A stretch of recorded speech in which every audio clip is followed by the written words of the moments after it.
Nalanada's Academy.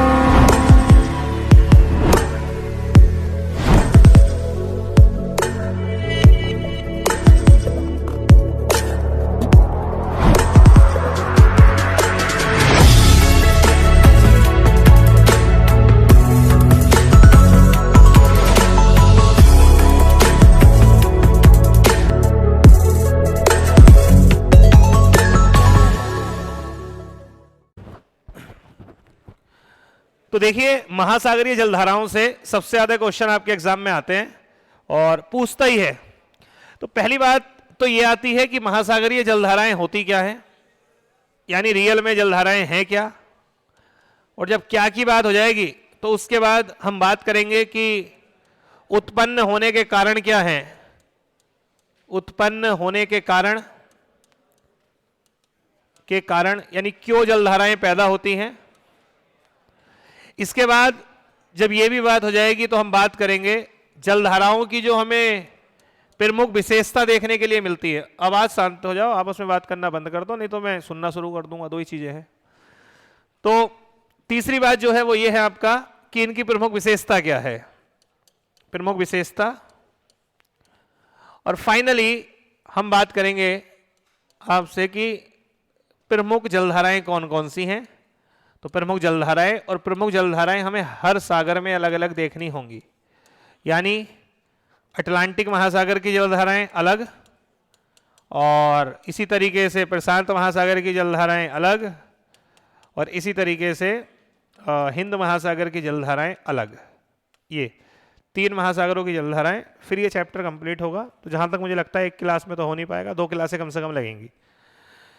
पहला है कि जलधाराएं होती क्या हैं। तो सीधी सी बात है कि महासागरीय जल के एक बड़े भाग का एक स्थान से दूसरे स्थान पर प्रवाहित होना ही जलधारा कहलाता है। यानी जब महासागरीय जल बड़ी मात्रा में एक स्थान से दूसरे स्थान पर प्रवाहित होता है तो उसे हम कहते हैं महासागरीय जलधारा। दूसरी मेन बात जो आती है वो ये आती है कि उत्पन्न होने के कारण क्या होते हैं। तो उत्पन्न होने के कारण कोई एक नहीं है। जलधाराएं उत्पन्न होने के अनेक कारण देखने के लिए मिलते हैं। इसमें एक प्रमुख कारण तो हम मान सकते हैं पृथ्वी का घूर्णन, ठीक है। दूसरा हम कारण मान सकते हैं प्रचलित पवनें। एक कारण हम मान सकते हैं प्रचलित पवनें, समझ रहे हैं ना। इसमें 2 पवनों की हम बात कर सकते हैं। यानी एक हो गई आपकी व्यापारिक पवन। व्यापारिक पवन को क्या कहते हैं, पूर्वा या पछुआ, पूर्वा। और दूसरी कौन सी होती है, पछुआ पवन। ये भी एक रीजन हो सकता है। तापमान भी एक बड़ा रीजन है जलधाराओं के पैदा होने का।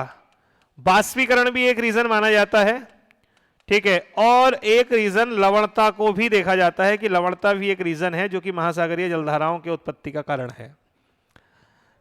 यहां से यह है कि कुछ बच्चे जो एग्जाम वगैरह देंगे बीपीएससी वगैरह या यूके पीसीएस वगैरह के लिए, तो वहां से मेंस में क्वेश्चन आता है ये वाला, महासागरीय जलधाराओं की उत्पत्ति का कारण क्या है, ठीक है। कभी मौका मिले तो ये क्वेश्चन जो है वो एग्जाम में आ जाता है कई बार कि महासागरीय जलधाराओं की उत्पत्ति का कारण क्या है। तो इसमें सबसे पहला माना जाता है पृथ्वी का घूर्णन। देखिए, आपको एक बात पता होगी कि हमारी पृथ्वी घूर्णन करती है और पृथ्वी के घूर्णन करने के कारण से एक बल पृथ्वी पर कार्य करता है जिसे हम कहते हैं कॉरियोलिस फोर्स। नाम सुना है इसका? एक बल कार्य करता है इसे हम कहते हैं कॉरियोलिस फोर्स। और आप जानते हैं ये कॉरियोलिस फोर्स एक ऐसा फोर्स होता है जिसके कारण से कोई भी, चाहे पवन हो या कुछ भी हो, वो अपने मार्ग में सीधा नहीं चल पाती। यानी कहीं ना कहीं ये जो बल है कॉरियोलिस बल, ये पवन वगैरह की जो दिशा है उसमें परिवर्तन करने का प्रयास करती है। खास तौर पर उत्तरी गोलार्ध में दाईं ओर और दक्षिणी गोलार्ध में बाईं ओर कोई भी पवन मुड़ जाती है। तो कहते हैं कि पृथ्वी के घूर्णन का भी एक इफेक्ट होता है, और इस घूर्णन के कारण से जो उत्पन्न हुआ कॉरियोलिस बल होता है वो कॉरियोलिस बल भी इन महासागरीय जलधाराओं की दिशा आदि को निर्धारित करने का प्रयास करता है।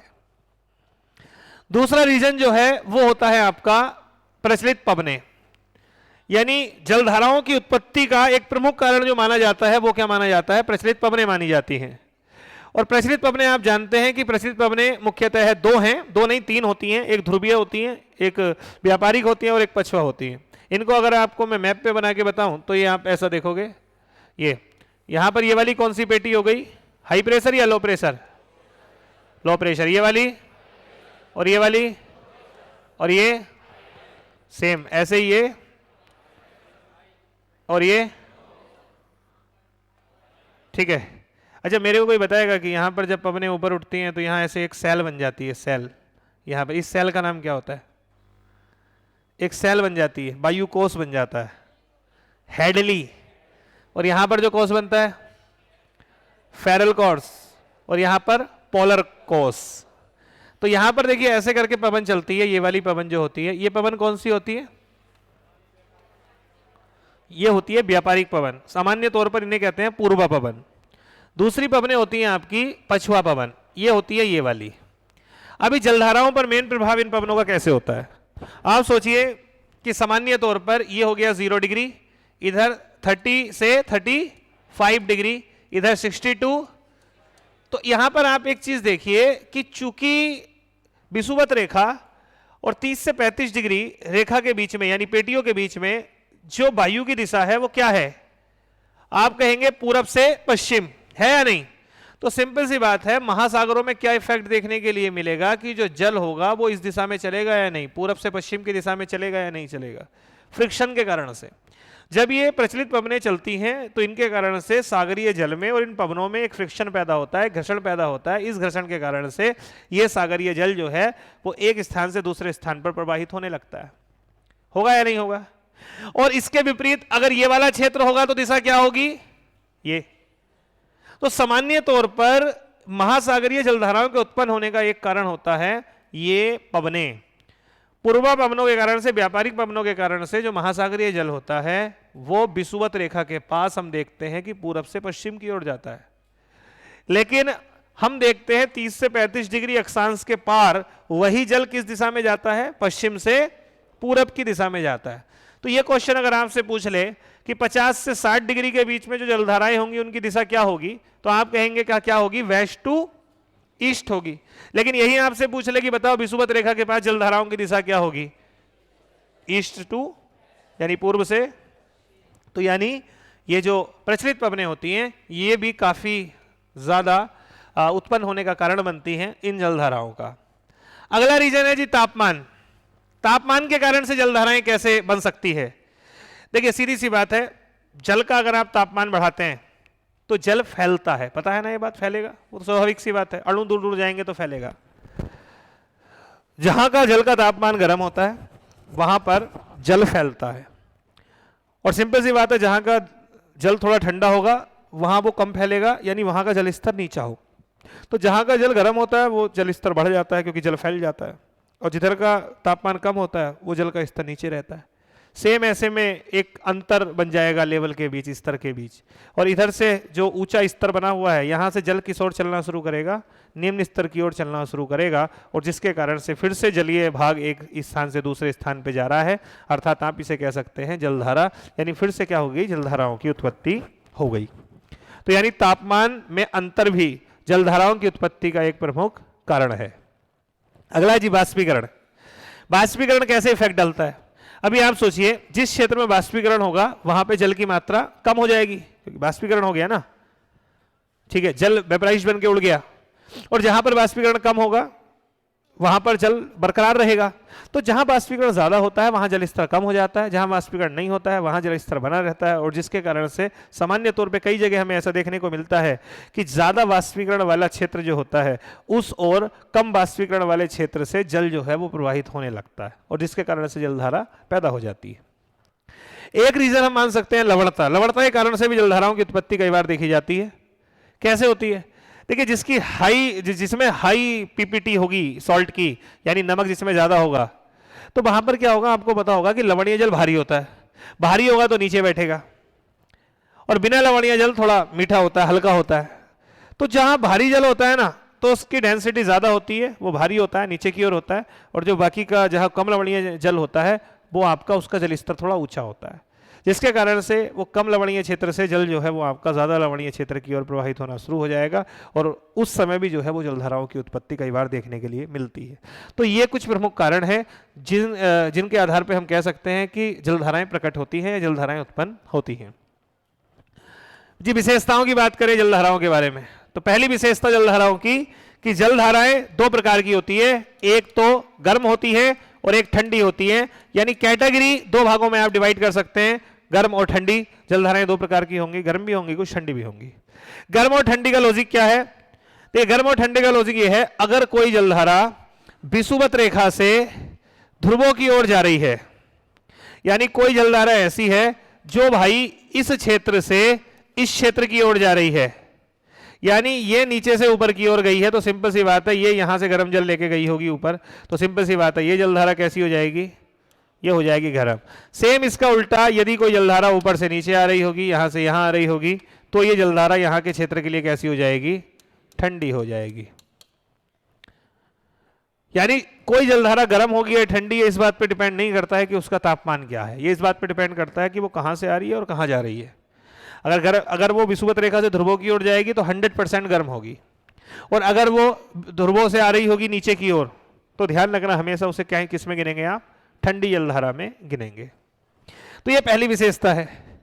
दूसरी विशेषता क्या है जी? दूसरी विशेषता जलधाराओं की ये होती है कि ये विषुवत रेखा के पास हमेशा पूर्व से पश्चिम की ओर चलती हैं, और विषुवत रेखा से दूर, यानी कहना चाहिए जो ध्रुवीय क्षेत्र होता है वहां पर ये देखने के लिए मिलती है कि ध्रुवीय क्षेत्र तो मैं नहीं बोलूंगा, मैं कहूंगा जो 50 से 60 डिग्री वाला क्षेत्र होता है, वहां पर जो इनकी दिशा होती है वो पश्चिम से पूर्व होती है। तो जलधाराएं जो है वो पूर्व से पश्चिम भी चलती हैं, पश्चिम से पूर्व भी चलती हैं, और तटों से टकरा करके उत्तर और दक्षिण में भी घूम जाती हैं। एग्जाम्पल से समझाता हूं। फॉर एग्जाम्पल के लिए ये आपका उत्तरी अमेरिका महाद्वीप है भाई, नीचे आप देखोगे तो ये हो गया क्या? दक्षिणी, और यहां पर हमने बना दिया अफ्रीका, और ये बना दिया, इसे छोड़ दो, ये यहां ये। अब यहां पर ये बन गई क्या? विषुवत रेखा। तो देखिए सामान्य तौर पे हमें देखने के लिए क्या मिलेगा? एक विशेषता के तौर पे जलधारा विषुवत रेखा के पास इधर जाएगी, लेकिन चूंकि तट से टकराएगी, तो तट से टकराने के बाद भाई अब तो आगे नहीं निकलेगी ना, दिशा बदलेगी, तो दिशा बदल जाएगी। यहां से पानी इसके सहारे ऊपर की ओर जाएगा इस तरीके से, जहां इसे पश्चिम की ओर जाने का मौका मिलेगा वहां पश्चिम को भागेगा, जहां मौका नहीं मिलेगा वहां तट के सहारे घूम जाएगा। सिंपल सी बात है, यहां ऐसे। लेकिन जब ये ऊपर पहुंच जाएगा 50 से 60 डिग्री के बीच में, तो इसकी दिशा क्या हो जाएगी? तो ये यहां से इधर घूम जाएगा ऐसे, फिर तट से टकराएगा, और तट से टकराने के बाद सिंपल सी बात है फिर नीचे की ओर घूम लेगा इस तरीके से। तो जो जलधाराएं होती हैं उनकी दिशा दक्षिण से उत्तर में भी होती है, उत्तर से दक्षिण में भी, यानी ध्रुवों की ओर भी जाती हैं, ध्रुवों से नीचे भी आती हैं, खास करके तटों के सहारे। उसके अलावा ईस्ट टू वेस्ट तो चलती है, और वेस्ट टू ईस्ट भी चलती है, जिसके कारण से इनका एक चक्र पूरा हो जाता है, ऐसे चक्र बन जाएगा। तो जलधाराएं क्या करती हैं? महासागरों में अपना एक चक्र पूरा करती है, ठीक है, यानी वो चक्राकार रूप से जो है वो प्रवाहित होती हैं, वो घूमती हैं। बाकी कुछ इनकी और विशेषताएं हैं, उन आप विशेषताओं को जब समझ पाओगे जब एक बार आपको जलधाराएं समझ लो। तो मैं सबसे पहले जो बात कर रहा हूं जलधाराओं के बारे में, वो बात करूंगा आपसे अटलांटिक महासागर की जलधाराएं, क्योंकि डायग्राम बना हुआ है, तो सबसे पहले इसी के बारे में बात करूंगा। तो पहले तो भाई साहब ये है कि आप यही समझ जाओ कि उत्तरी अमेरिका और दक्षिणी अमेरिका और यहाँ पर क्या क्या है क्या क्या नहीं है, तो ये तो समझ में आ रहा है ना। नॉर्थ अमेरिका, अच्छा यहाँ पर कुछ छोटे छोटे द्वीप हैं, क्यूबा है, जमैका, हैती, डोमिनिकन रिपब्लिक, नाम सुना है? प्यूर्टोरिको, बहमास, बरमुडा, ठीक है, समझ गया भाई साहब, समझदार हो। यहाँ पर अच्छा ये बता दो ये क्या है? फॉकलैंड है ये, फॉकलैंड, ठीक है भाई। अच्छा यहाँ देखिएगा, यहाँ पर ये एक ऐसे करके है, ये क्या है? ये डेनमार्क है, ब्रिटेन है ना, डेनमार्क तो मिला हुआ होता, ठीक है। इधर ये बता दो ये क्या है? आइलैंड इधर बना दूं ना, लो ये क्या है? आप कहेंगे ये आइसलैंड है, ठीक है, समझ रहे? ओके, ये एक संधि है, कौन सी है? जिब्राल्टर जो संधि। अजय देश कौन सा है? स्पेन है। चलिए भाई जलधारा की बात करते हैं। सबसे पहले हम बात करेंगे अटलांटिक महासागर के बारे में। ये अटलांटिक महासागर है, पता है तुम्हें? तो हम बात करेंगे अटलांटिक महासागर की जलधारा।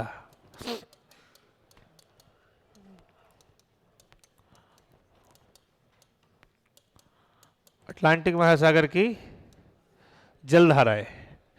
तो देखिए, अटलांटिक महासागर की जलधाराएं पढ़ने के लिए आपको अटलांटिक महासागर को दो भागों में बांट देना चाहिए। एक हो गया विषुवत रेखा के ऊपर यानी उत्तरी अटलांटिक महासागर, और एक हो गया नीचे यानी इसे बोलेंगे आप दक्षिणी अटलांटिक महासागर। यानी दो हो गए, एक उत्तरी अटलांटिक महासागर और एक दक्षिणी अटलांटिक महासागर। सबसे पहले बात करते हैं उत्तरी अटलांटिक महासागर की। बहुत सारी धाराएं हैं, ठीक है, तो पहले इधर समझिए, फिर मैं आपको नाम एक एक करके लिखवा दूंगा। अच्छा, बीच में एक चीज छोड़ दी हमने, क्या है बताओ ये? हाँ जी, सही समझे ये। तो अब देखिए कैसे होती है जलधारा की शुरुआत। सबसे पहले व्यापारिक पवनों के कारण से एक जलधारा अफ्रीका के पश्चिमी भाग से पश्चिम की ओर जाती है, इधर ये ऐसे चली गई। जो जलधारा विषुवत रेखा के पास चलती है उसे कहते हैं विषुवतीय धारा। और ध्यान रखिएगा, जो विषुवत रेखा के पास चलेगी उसे बोलेंगे विषुवतीय धारा। और वो जहां चल रही है बस वो नाम उसके साथ जोड़ दीजिए, इस धारा का नाम बन जाएगा। फॉर एग्जाम्पल, अगर मैं इस धारा का नाम बनाऊं, क्या होगा इस धारा का नाम? तो आप कहेंगे इस धारा का नाम होगा, मैं नंबर 1 दे देता हूं इसको, इस धारा का नाम हो गया उत्तरी, हाँ, उत्तरी अटलांटिक विषुवतीय धारा। इसका नाम हो गया उत्तरी अटलांटिक विषुवतीय धारा। उत्तरी अटलांटिक विषुवतीय धारा, विषुवतीय धारा, ये इसका नाम हो गया उत्तरी अटलांटिक विषुवतीय धारा। अब क्या हुआ, अभी और पश्चिम की ओर तो जा नहीं सकती, तो अब क्या होगा भाई, ये अब ऊपर की ओर मुड़ जाएगी, ऐसे मुड़ेगी या नहीं? अब ये मुड़ के ना दो दिशाओं में बट गई, क्योंकि यहां पे भी बहुत सारे द्वीप आ गए। तो यहां से एक तो चली जाएगी इधर मैक्सिको की खाड़ी में, ये कौन सी खाड़ी है, और एक चली जाएगी इधर से इन द्वीपों के पूरब से, ऐसे यहां ऐसे। तो ये जो पूर्व से गई है, यानी ये नंबर 1 हो गई, और ये नंबर 2 जो पूर्व से गई है, तो ये पूर्व से जाती है, इसका नाम रहता है अंटाइल्स की धारा। अंटाइल्स की धारा, इसका नाम है अंटाइल्स की धारा, ठीक है। और एक धारा चली गई अंदर की ओर, ये मैक्सिको की खाड़ी में चली गई। अब आप बताइए, जब ये मैक्सिको की खाड़ी में जाएगी तो मैक्सिको की खाड़ी का जल नहीं बढ़ जाएगा? इसमें जल बढ़ जाएगा ना। तो जब इसमें जल बढ़ेगा तो सिंपल सी बात है, तो जल कहीं ना कहीं से घूम के निकलेगा भी। तो ये जल क्या करता है, फिर इधर से निकलता है इस ओर से। और यहां पर देखो ना, ये एक जगह है, ये बताओ कौन सी जगह है? ये फ्लोरिडा है। तो ये जल इधर से निकलता है फ्लोरिडा के साइड से और ऊपर की ओर जाता है। तो चूंकि फ्लोरिडा के तट से एक जलधारा आते हुए दिखाई देती है, हालांकि उस जलधारा के उत्पन्न होने का कारण है ये इस वाली जलधारा से जो कट करके जल अंदर पहुंचा है वही जल स्तर को बढ़ा देता है, जिससे कि वहां से एक नई जलधारा प्रकट होती है। चूंकि वो फ्लोरिडा के तट से प्रकट होती है, इसलिए इस वाली जलधारा को हम नाम देते हैं फ्लोरिडा की धारा। यानी नंबर 3 नाम पर जो मैंने दिया है, नंबर 3, वो नाम है फ्लोरिडा की धारा। फ्लोरिडा की धारा, फ्लोरिडा की धारा, ठीक है भाई। अभी क्या होगा ना, ये दोनों आपस में जुड़ जाते हैं, मिल जाते हैं, ठीक है। हेल्ट्रस द्वीप है एक, वहां पर आकर के ये मिल जाते हैं, और वहां से फिर दोनों मिलके दोबारा से फिर बहते हैं ये ऊपर की ओर, और ऊपर जाते हैं। ये न्यू फाउंडलैंड जगह का नाम सुना होगा आपने एक, वहीं पर एक बैंक भी है। बैंक होते हैं चबूतरे, यानी जो सागरीय तटीय भाग होता है ना, जो तटीय भाग होता है, मगन तट वाला क्षेत्र, तो वहीं पर जो वो वाला भाग होता है ना, उन्हें चबूतरा बोला जाता है, उन्हें बैंक बोलते हैं। मछली पालन के लिए बैंक वाले जो क्षेत्र होते हैं वो बड़े बेहतर होते हैं, वहाँ मछलियाँ वगैरह देखने के लिए बड़ी मिलती हैं, यानी मछली पालन बड़े बेहतर तरीके से किया जाता है। तो यहाँ पर एक जगह है ग्रैंड बैंक न्यू फाउंडलैंड के पास, यहाँ पर पहुँच करके ये जो जलधारा है, ये वाली जलधारा, ये अब अपनी दिशा बदल लेती है अब ये दिशा अपनी बदल लेती है किस ओर? पूर्व की ओर। यानी अब ये दिशा अपनी चेंज करके इस ओर हो जाती है, क्योंकि प्रभाव किसका आ गया? पछुआ पवनों का प्रभाव आ गया। लेकिन इस बीच एक चीज ध्यान रखिएगा, जो इसका नाम रहता है, यानी हेल्ट्रस द्वीप से लेकर के न्यू फाउंडलैंड तक जो इसका नाम रहता है, वो नाम रहता है क्या? Gulf stream. Gulf stream, gulf stream. तो ये क्या है? अच्छा, ये कौन सी धारा है? ये उत्तरी अटलांटिक विषुवतीय धारा, ये अंटाइल्स की धारा, ये फ्लोरिडा की धारा, दोनों मिल गए तो ये गल्फ स्ट्रीम। अब देखो, जो विषुवत रेखा के विपरीत और विषुवत रेखा से दूर प्रवाहित होती है उसे बोलते हैं अपवहा। जैसे इसे बोल रहे हैं ना विषुवतीय धारा, उसे बोलते हैं अपवहा। तो सामान्य तौर पर अब इसका नाम जो पड़ेगा 5वें नंबर पर, इसका पड़ेगा उत्तरी अटलांटिक अपवहा। अगर मैं बोलता दक्षिणी अटलांटिक अपवहा तो वो ये होता, ठीक है, और ये होती तो हम बोलते दक्षिणी अटलांटिक विषुवतीय धारा, और इसके विपरीत होता तो इसे बोलते दक्षिणी अटलांटिक अपवहा। तो ध्यान रखिएगा कि ये वाली जो धारा है 5वें नंबर पर, इसको हम क्या बोलेंगे भाई? इसको बोलेंगे हम उत्तरी अटलांटिक अपवहा। अपवहा रियल में किसका रूप होता है? ये गल्फ स्ट्रीम का। ये गल्फ स्ट्रीम का, ये गल्फ स्ट्रीम ही है। अच्छा, अभी तक जितनी जलधारा बताई है मैंने, गर्म होंगी या ठंडी होंगी? गर्म होंगी जी। अब यहां से ना ये जो जलधारा है ये कई भागों में बट जाती है। एक जलधारा तो देखो इधर आ गई आइसलैंड के पास, एक जलधारा ये घूम के चली गई नॉर्वे के पास, उधर एक आइसलैंड के पास, एक नॉर्वे के पास, एक जलधारा इधर से घूम के आएगी नीचे की ओर सीधी, और एक जलधारा चली जाएगी स्पेन की साइड। यानी कई भागों में टूट जाती है। कौन सी वाली धारा? ये उत्तरी अटलांटिक अपवहा। तो उत्तरी अटलांटिक अपवहा से कई सारी धाराएं बन गई। कौन कौन सी धारा बनी? नंबर 1, जो नॉर्वे की ओर चली गई उसका नाम हो गया नॉर्वे की धारा। नॉर्वे की धारा। इसके अलावा एक जो आइसलैंड की ओर चली गई, ये हो गई इरमिंगर की धारा। इरमिंगर की धारा, या इरमिंगर लिख दूं, खाली ब्रैकेट में लिख देता हूं आइसलैंड। आइसलैंड की ओर जो गई है वो हो गई इरमिंगर।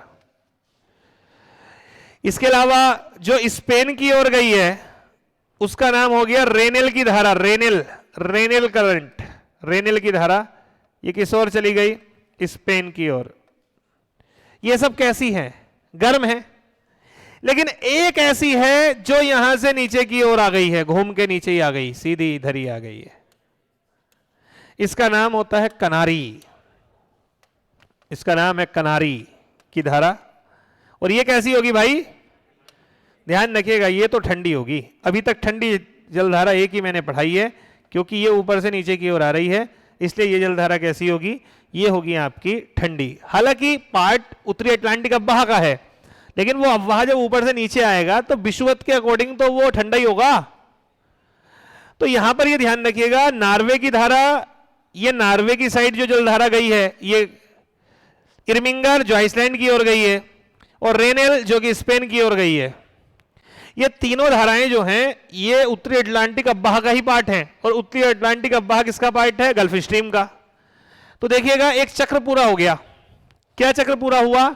ये कौन सी गई? उत्तरी अटलांटिक विषुवतीय धारा, ये अंटाइल्स की धारा, ये फ्लोरिडा की धारा, ये गल्फ स्ट्रीम, ये उत्तरी अटलांटिक अपवहा, ये नॉर्वे की धारा, ये इरमिंगर की धारा, ये रेनेल की धारा, और ये कौन सी है नीचे की ओर? कनारी की धारा। इस तरीके से एक पूरा चक्र पूरा हो गया। लेकिन अभी देखिए ना, ऊपर से भी दो जलधाराएं निकल करके आती हैं। ऊपर से दो जलधाराएं आती हैं आपकी, एक इधर से आती है ऐसे करके, एक इधर से आती है ऐसे करके। ये तो देखिए, चूंकि ये तो ग्रीनलैंड के पूर्व में है, तो इसका तो नाम यही हो जाता है क्या? पूर्वी ग्रीनलैंड की धारा, यही नाम इसका हो जाता है। और चूंकि ये पश्चिम में इधर एक सागर है लेब्राडोर, आपने मैपिंग पढ़ी होगी तो उसमें आपने नाम सुना होगा लेब्राडोर सी। चूंकि ये उधर से होके आ रही है इसलिए इसका नाम हो जाता है लेब्राडोर की धारा, इसे बोलते हैं लेब्राडोर की धारा, लेब्राडोर की धारा। अच्छा, दोनों धाराएं कैसी होंगी मेरे को बताओ? तो दोनों कैसी होंगी? दोनों ही ठंडी होंगी भाई, ये वाली भी और ये वाली भी दोनों ठंडी होंगी। उत्तरी अटलांटिक महासागर में कितनी ठंडी धाराएं हैं? 3, लेब्राडोर, पूर्वी ग्रीनलैंड और कनारी की धारा। तो एक बार ऐसे माइंड में ऐसे इमेजिन करिए, उत्तरी अटलांटिक वाले जगह में एक गई ये धारा कौन सी? विषुवत, उत्तरी अटलांटिक विषुवतीय धारा, अंटाइल्स की धारा, फ्लोरिडा की धारा, गल्फ स्ट्रीम, उत्तरी अटलांटिक, अब बहा, फिर ये नॉर्वे की धारा, इरमिंगर की धारा, रेनेल की धारा, और ये हाँ आपका कनारी की धारा, और ये फिर से घूम गया, चक्कर पूरा हो गया ना। और 2 धारा उधर से आ रही है, एक लेब्राडोर की धारा और एक पूर्वी। अभी देखिए ना, एक साइकिल पूरा हो गया, ये देखिए एक पूरा साइकिल ऐसे ऐसे पूरा हो गया, ये ऐसे एक सर्किल पूरा हो गया, हुआ या नहीं? ऐसे। तो बीच वाला जो भाग है ये एक सागर के नाम से जाना जाता है, इसे कहते हैं सेरागेसो सी, इसे कहते हैं सेरागेसो सागर। ये सेरागेसो सागर क्यों? यहां पर एक शैवाल पाया जाता है सेरागेसम नाम का, एक शैवाल होता है यहां पर जिससे ऊन बनाई जाती है, कृत्रिम ऊन बनाई जाती है उस शैवाल से। वो शैवाल यहां प्रचुर मात्रा में पाया जाता है, जिसके कारण से अटलांटिक महासागर के इस वाले भाग को, जो इन महासागरीय जलधाराओं के बीच में है, उसे क्या कहा जाता है? सेरागेसो सी कहा जाता है। तो उत्तरी अटलांटिक महासागर की कितनी धाराएं हो गई? नंबर 1 उत्तरी अटलांटिक विषुवतीय धारा, अंटाइल्स की धारा, फ्लोरिडा की धारा, गल्फ स्ट्रीम, उत्तरी अटलांटिक अफवाह, नॉर्वे की धारा, इरमिंगर की धारा, कनारी की धारा और लेब्राडोर की धारा, पूर्वी ग्रीनलैंड की धारा। इनमें से ठंडी कौन सी होगी? जो ऊपर से नीचे आ रही है, यानी कनारी होगी, लेब्राडोर होगी और पूर्वी ग्रीनलैंड होगी। सेम दक्षिण अटलांटिक में यही चक्र बनना है और कुछ होना नहीं है, ठीक है। ये तो मेरे हिसाब से नोट कर लिया होगा आपने, नहीं भी करा होगा तो नोट्स में सब लिखा हुआ है, ठीक है। अभी पढ़ लेना, कुछ समय और रुक जाओ, थोड़ा सा इंतजार करो। दक्षिणी अटलांटिक में क्या है ना, देखो इधर से सेम ऐसे ही होगा, बताओ नाम क्या होना चाहिए? दक्षिणी अटलांटिक विषुवतीय धारा। टकरा के इधर की ओर मुड़ गई, तो चूंकि इधर देश कौन सा है? ब्राजील, तो नाम हो गया ब्राजील की धारा। फिर नीचे पहुंच करके ये किधर मुड़ जाएगी? इधर मुड़ जाएगी, तो क्या नाम होना चाहिए बताओ जल्दी? दक्षिणी अटलांटिक अफवाह होना चाहिए। फिर इधर अफ्रीका तट से टकरा के किस ओर मुड़ जाएगी? ऊपर की ओर मुड़ेगी या नहीं? लेकिन ये नाम इंपॉर्टेंट है, ये नाम आपने याद रखना है। इसका नाम है वेनेजुएला की धारा।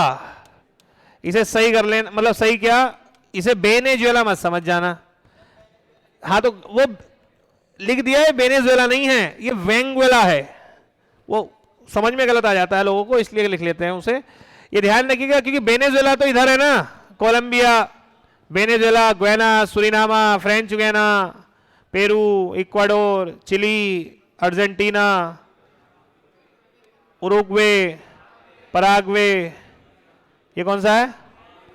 बोलीविया। याद है सब? नहीं? हाँ। तो इस तरीके से ये वाली जो पहले नंबर की जलधारा है, इसका नाम है दक्षिणी अटलांटिक अपवाह, सॉरी विषुवतीय धारा। और ये वाली धारा जो है ये कैसी है? इसका नाम क्या है?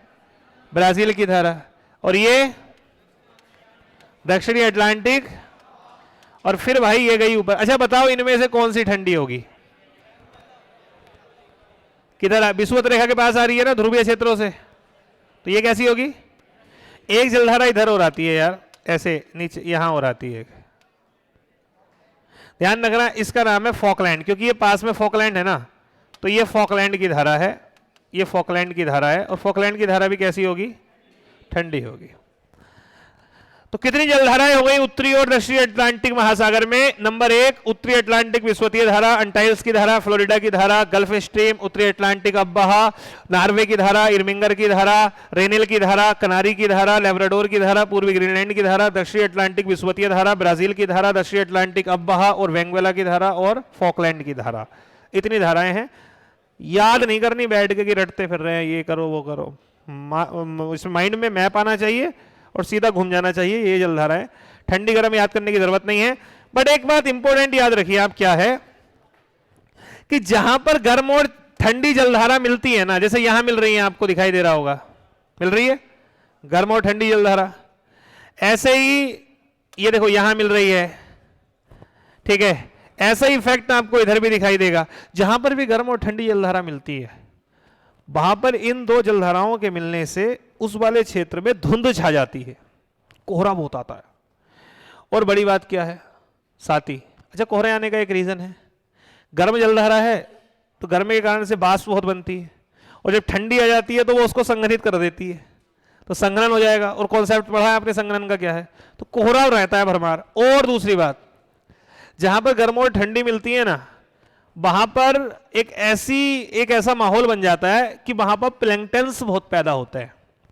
प्लैंक्टन्स जो कि भोजन होता है मछलियों का, ज्यादा प्लैंक्टन्स होने के कारण से वहां पे मछलियां ज्यादा पनपती हैं, मछलियां बहुत होती हैं। तो सामान्य तौर पे जहां पे भी गर्म और ठंडी जलधारा मिलेगी, वो ध्यान रखिएगा वो क्षेत्र मछलियों से समृद्ध होगा। और ये क्षेत्र हमें देखने के लिए मिलता है एक बैंक, न्यू फाउंडलैंड के पास एक जगह है जिसे हम कहते हैं ग्रैंड बैंक। तो हमेशा जो बैंक क्षेत्र होते हैं ना, वो मछलियों के धनी होते हैं। तो ये जो ग्रैंड बैंक है यानी ग्रैंड चबूतरा, यहाँ पे चूंकि ऊपर से लेब्राडोर की धारा मिल रही है, नीचे से गल्फ स्ट्रीम मिल रही है, इसलिए यहाँ प्लैंक्टन्स इतने ज्यादा होते हैं कि यहाँ पर मछलियाँ बहुत ज्यादा पाई जाती हैं। इसलिए आप देखोगे जो भी ऐसे क्षेत्र हैं जहाँ गर्म और ठंडी जलधारा मिलती है, वहाँ पर मछलियाँ सबसे ज़्यादा, विश्व में सबसे ज़्यादा उत्पादन मछलियों का वहीं पर होता है जहाँ पर गर्म और ठंडी जलधाराएं आपस में मिलती हैं। समझ में आ गया?